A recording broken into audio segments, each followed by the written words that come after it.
For today videos mga kahalaka, ituturo ko nga kung anong ginagamit kong emblem and build kay Ixia. Kaya dito sa video ito, pakinggan yung mga kahalaka. Ang unang ko nga palang binibuild kay Ixia ay si Halberd. Ang sunod ay Speed Boots. Why? Dahil kapag meron akong speed boots, madali akong makaka-rotate through gold lane and also papuntang mid lane.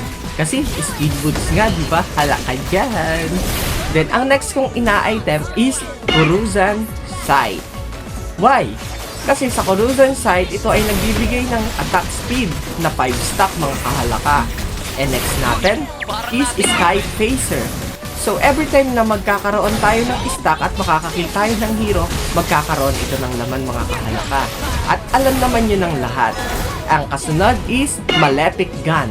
Ang Malefic Gun ay pampalong range lalo. Nagbibigay ito ng plus. And also, para siyang Malefic Roar, kaya hindi mo na kailangan pang mag-build ng Malefic Roar. Ang sunod is Rose Gold. Pag sinunod mo yung Rose Gold, kaysa sa Wind of Nature, is mas maganda kasi ang Wind of Nature saglit lang na nawawala. Ang Rose Gold naman, makakapagbigay pa to ng attack speed and also ng sustain, and also magkakaroon siya ng bagong buhay which is yung parang barrier mga kahalaka. Kaya yung mga nanood ng full video, salamat sa panonood. Halaka dyan! Ito na yung inaantay yung post ko kay Ixia.